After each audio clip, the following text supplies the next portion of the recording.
बहादुरपुर नामक गांव में एक किसान और उसके दो बेटे रहते थे। बड़े बेटे का नाम हरिया और छोटे बेटे का मनोज था। किसान के पास बतखों का एक झुंड था जिसकी देखभाल बड़ा बेटा हरिया करता था और उन्हीं बतखों का अंडा बेचकर किसान अपना घर चलाता था।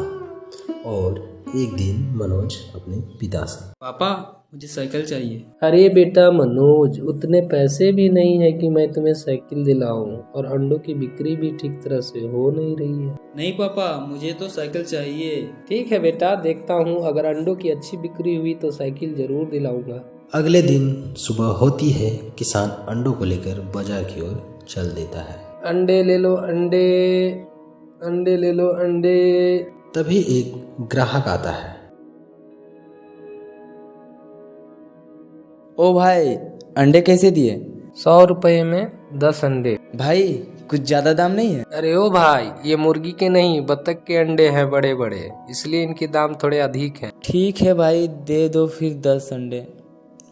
किसान उसे अंडे दे देता है और अपने पैसे ले लेता है। फिर वो आवाज लगाता है, अंडे ले लो अंडे, अंडे ले लो अंडे। वो ऐसे ही आवाज लगाते रहता है और एक भी ग्राहक उसके पास नहीं आता है। ऐसे ही शाम हो जाती है। वो अंडे लेकर मायूस होकर घर आ जाता है। तब मनोज अपने पापा से, पापा मेरी साइकिल नहीं ला दिए। अरे बेटा मनोज, आज 10 ही अंडों की बिक्री हुई है, आज उतने पैसे भी नहीं हुए, कल तुम्हें किसी तरह साइकिल जरूर दिलाऊंगा।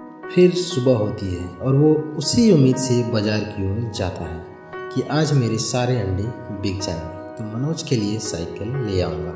और वो फिर आवाज़ लगाता है, अंडे ले लो अंडे, अंडे ले लो अंडे। वो ऐसा ही आवाज़ लगाता रहता है, लेकिन कुछ देर तक कोई ग्राहक नहीं आता है। वो मायूस हो जाता है और सोचता है मनोज के लिए साइकिल लेनी है और अंडे बिक भी नहीं रहे। तभी एक ग्राहक उसके पास आता है। अरे ओ भाई, कहाँ खोए हो? हाँ हाँ भाई बोलो। मुझे सारे अंडे चाहिए, कितने लोगे?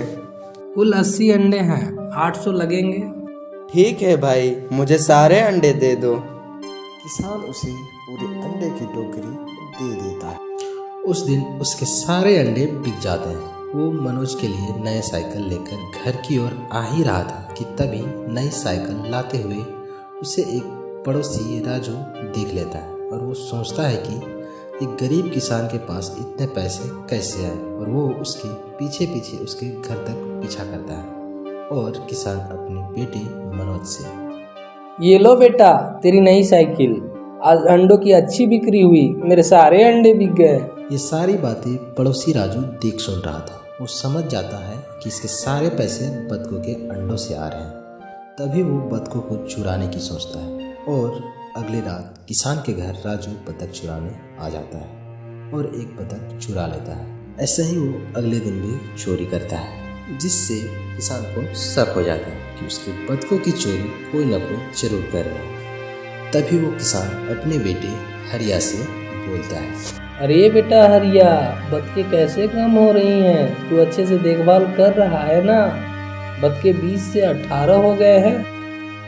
हाँ पापा, देख तो रहे हैं, दिन भर तो ठीक थे, शायद रात को ही चोरी हो रही है। मैं आज रात को अच्छे से निगरानी करता हूँ, देखता हूँ कौन चोरी करता है। रात होता है, हरिया हाथ में डंडा लिए तैयार हो जाता है और निगरानी कर ही रहा था कि रोज की तरह पड़ोसी राजू चोरी करने के लिए वहाँ पहुँच जाता है। तभी हरिया उसे चोरी करते हुए देख लेता है और हरिया, अरे ओ राजू चाचा, आप ये क्या कर रहे हैं?